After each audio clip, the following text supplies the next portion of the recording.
Hi, welcome back to Renee Ruth Real Estate. Hope everyone is doing well. Cheers. Renee, how are you? I'm fabulous. How are you? Amazing. I have a feeling today we're talking about something that might be spurred from the chaos of my recent life. Yeah, so this is real estate, but we're going to do a little more entrepreneurial podcast Well, no, today. connect the dots. We're going to connect it, so there's still It things that are very happened because out. of recent. Like I only happen to know today we're talking about. I usually don't, but today I do, and I happen to know why because I had gone to EXPCon, which is our real estate conference, and I attended the Billionaire Mindset classes. There was an afternoon of classes, and the first one was said Health is Wealth. That was the name of the. And I thought, as someone who has been, like, he's bionic, he's never sick, but as someone who's been extremely sick at moments in her life. I know that, like, when you feel like death might be knocking, suddenly all of it doesn't not matter. It's just like there's not enough of anything to make anything happen if you're not going to be able to keep living. So on stage were two guys who had survived cancer, and interestingly, one of them, who's a mortgage lender, obviously up there he's a billionaire, but I mean he can't eat. I forget what cancer he had, but like he cannot eat. That's so like crazy. I've been meaning to look him up because, and I don't ask me his name in this. Maybe we'll do another one on him because it's fascinating that he still gets up though, and he's still running. But he knows what it's like to have. Like we take this for granted, I think sometimes. Oh, that yeah, it's just absolutely. that this is like it will always work, and it doesn't matter what I do to it, or like these things don't matter. And maybe because we've graduated into our 40s. So, That's right. we're a little we're wiser than we were in our 20s, and a little more, and looking to be a little more educated. And so one of the guys on the stage, the first to speak, is Naveen Jain. Naveen. I actually got to shake this man's hand. Actually, people are taking photos and everything with him because That's amazing. Yeah. I mean, his story is fascinating. Okay, I actually don't know his story. He's such a brilliant man. Like I don't know how he got to Biome, but I know why Biome exists. Yeah. Like I know it's because he saw a broken system, especially in America. We treat symptoms. You don't go to the doctor until you have the symptoms, and then when you have the symptoms, they give you a pill. This is exactly what he said. They give you a pill, but the pill is going to fix this, but it's going to cause this, and this. But that's okay, because if you come back, we'll give you another pill that'll fix this, and this. But now you're getting this, and next thing you know, you're like 70 pills deep with 62 more problems than you had when you were in it. Yes, and he's like, the whole foundation of the business was, let's not get you to the first pill. Let's actually look at let's monitor your body as life happens, and then prevent. It's preventative medicine. It is. No, absolutely. I mean, and being, whether you're in real estate or you're an entrepreneur, like your we health, run hard. Yeah, you run hard, and your health is so vital to that. Like if you don't have that, you're not running your business. No. So Fred even says the future of health is personal. So Which is okay. So interestingly, I went and got a new doctor today. You know this, yes, because he has my calendar on his phone.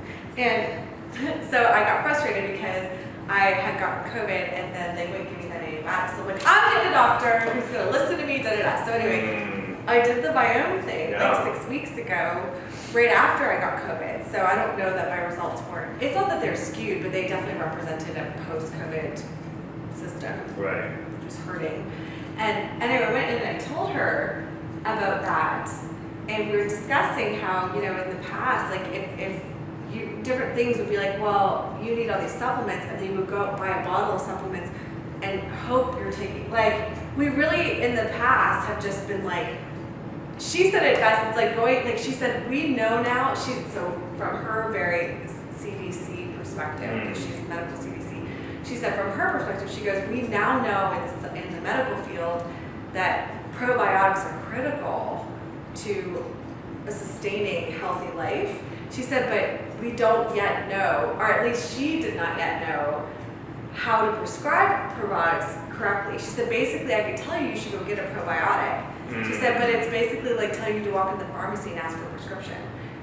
There's no, she goes, it's so impersonal. And so it's fascinating that he's like, let's make medicine personal. So when I told her I did this, she goes, okay, I've heard of a lot of these, but I've never heard of that. And I was like, oh no, they're going to send me, like what they're sending me, no one else needs but me.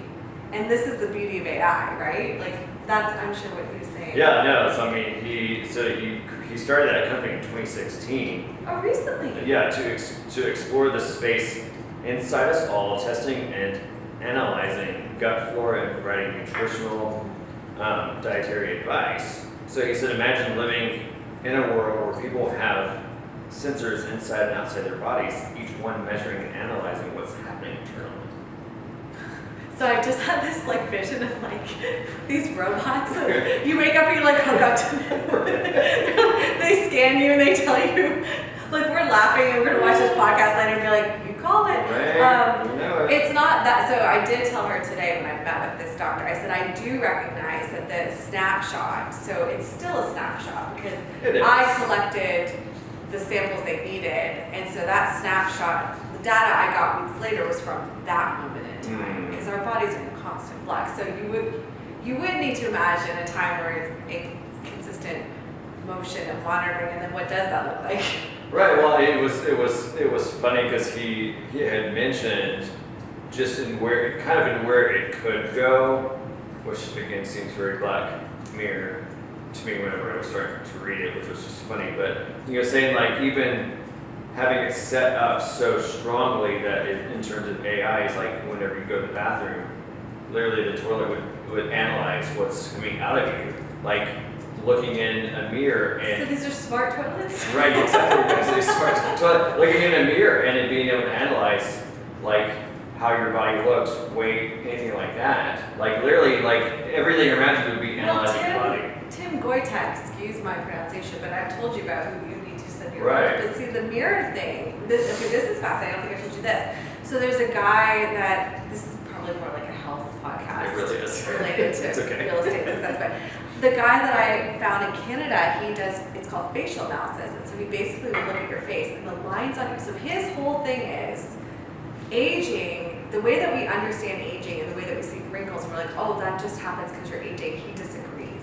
He goes, that just happens because as you're aging, your body's becoming deficient in various things for a myriad of reasons. Yeah. It's not even just because your body's getting older, it's because it's gone so long without them. Our food doesn't carry what it should, you know. So over time, those deficiencies start to present, and they present as wrinkles. So we've always been like, oh, you're just getting old. It's like, no, you're deficient. So like weirdly, this little line here on your chin, and it's funny because now I look at people differently because the doctor's talking to me. I'm looking at your chin. I'm like, wow, you've got malnutrition. I'm telling you, I'm like, so I'm malnutrition, and I'm doing this because that's what tells you you're malnutrition. And here's what's fascinating is that facial analysis that I had done, they gave me a diagnosis of my deficiencies. So they're mineral deficiencies, like copper, arsenic, like stuff that you're like, who do you speak through that? You actually need a level of that in your body. And so all these deficiencies, when they ran that panel and put it to the AI, it was almost, what he did on my face almost perfectly matched what showed up. And I sent it to her to say like, you are not off base. No. Like here is someone absolutely connected to you that took my bodily fluids and came up with the same thing you saw in my face.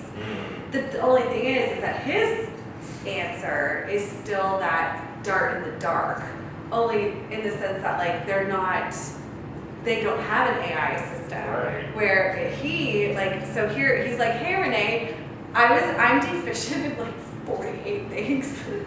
I was like, I'm dying. I called him, I was like, I'm dying. He's like, you're gonna be fine. I was like, ah. And like they sent it to you. This is what they send to you. You're deficient, like it's in red. You're deficient in 48 things. Don't worry, we can help. We can help minimize that. Don't worry, we can help you. And I'm like, how? So they create and it might, you'll have to check my house. It might show up when I'm gone, which is a bummer. But there's a pill that has all the minerals and supplements that I'm missing, and then there's a probiotic that has a very specific. That here's where he's talking future, because right now all he can do is address the window in time. Right. So the solution is you address the window in time, work on that window for 3 months, and then reassess. So every 3 months I'm kind of like rehooking to the AI, Right. like, you know, at a distance. You basically collect it at home and send it to them. Rehooking, and then they're reevaluating, and then I get sent the next, you know. So the idea is that in a 3-month structure, can you imagine, like, how long might we live if the mirror is telling us what Well, that's what he's even, I mean, even goes, further with that, but I think kind of speaking to what you just said, I think his actual like goal would be like, basically your house would be smart. Like to the point that as it's analyzing all these things throughout your day, like it would even get to the point that it would call it a prescription to your pharmacy if it detects things that are happening that you need more of. So basically, it's all about preventative, which would kind of be insane. Do you think we'll live to see that? Well, he believes that we will. So Is he working on this currently? Yeah, like this is literally what this company is doing. So They're he insane. said, imagine getting rid of chronic disease, diabetes, heart disease, depression, anxiety, because we're catching these things in enough time. So here's fascinating: depression, anxiety. So the guy that does the facial analysis in Canada, Tim, we're gonna take a lot of stuff in there because you should Yeah, connect with see these these people. things. Yeah, but he says that like a lot of these behavioral issues are because of deficiencies. So a lot of the like cognitive issues are actually a representation of deficiencies, and he's been able to cure things like, not cure, but he's been able to correct depression, anxiety, just by replacing. And I'm like, this would revolutionize psychology as we know it. Oh yeah, I mean it would Like, so much so. I mean Naveen's hope is to extend life into centuries. I love him. He's amazing. Well, Yeah, I mean that's if you've talked to Chad and I, so this is like funny side story. I go into the eye doctor and they're like trying to tell me how I'm progressing in age, and I said, shh. we don't talk. Because I said, here's the thing. It's no secret that we tend, what we think about, we bring about. So if we've been told at 40, this happens, like if you're told all these things happen at 40 and then you turn 40 and then you're remembering what you've been told happens at 40 and suddenly, of course that's what's going to happen. And I said, no, I don't want you, I said, stop, don't look at my age. I said, I want you to deal with what, and guess what? Though they were all these warnings about what happens at 40, my prescription stayed exactly the same. And they're like, are you having trouble with X, Y, Z? And I'm like, well, I do struggle with night vision, but that's because I had LASIK and there's scars. So when it gets dark, my pupil dilates and I have trouble seeing correctly because when it gets, and they didn't dilate my eye far enough when they did the surgery. So he's looking at my eye and he's like, yeah, I see the scar tissue. I'm like, right, you dilate it and it gets in the way. He's like, it does. I'm like, I said, that's not age. I was like, I'm not going to allow you to tell me how I'm supposed to age. And I think we need to, I feel like the generation coming up behind us is prepared for that. They're like, you're not telling me, like I'm not, that's not.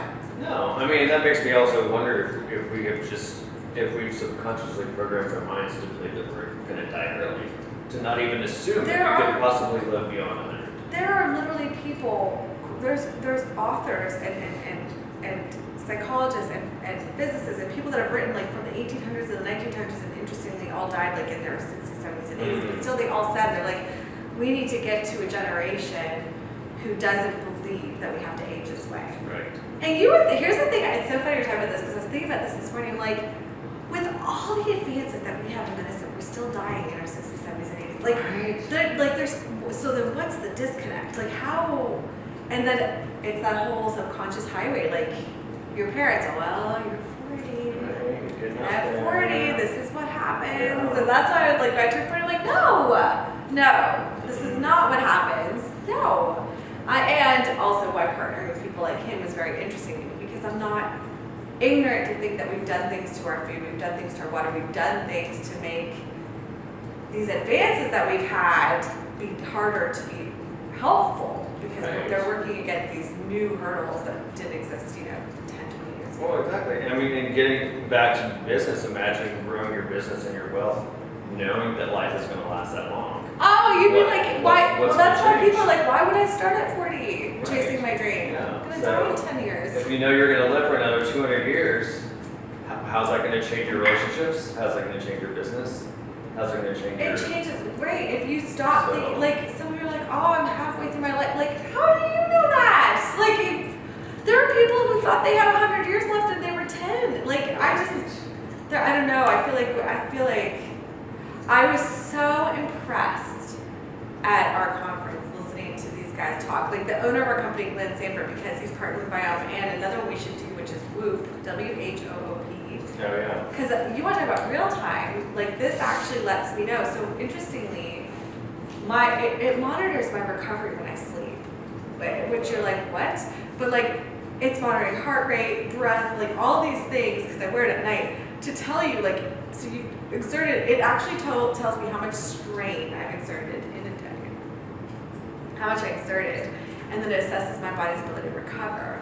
And so I have been getting over an infection, and so my recovery has been really low, because it's not recovering well, because it's still fighting, but then last night, I actually recovered, like, it went to like 70 and up is considered good, and I was at 71. Okay. And I was like, hey, because I woke up and I was awake. I still had a couple of yawns today, but this is the point. Like, here we are in a world where, like, I'm wearing a band that's telling me how much strain I exerted and how much I recovered, so that I know. But this was for athletes, and so the next day, if you didn't recover well last night, you could risk an injury if you pushed too hard. Like, that just think about how that just changed athletics, so that you're not, because injury puts you out for weeks.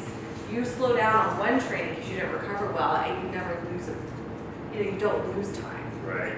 It's fascinating. It's crazy. I love it. So one thing that he said, which I found, I thought this was really cool. He said, "How do you know you're alive? It's because you have a heartbeat. Heartbeats go up and down. When it's smooth, you're dead. If you want to live a real life, you know you're going to have ups, you're going to have downs.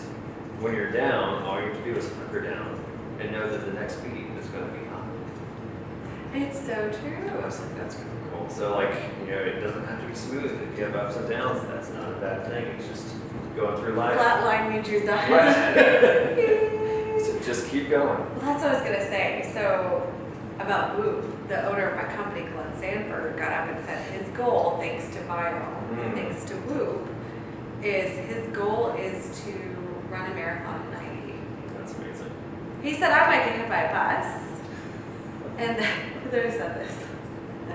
I might get hit by a bus, and then I'm not going to run it. He's like, but I won't. I said, I will run it. If I live to 90, I will run it.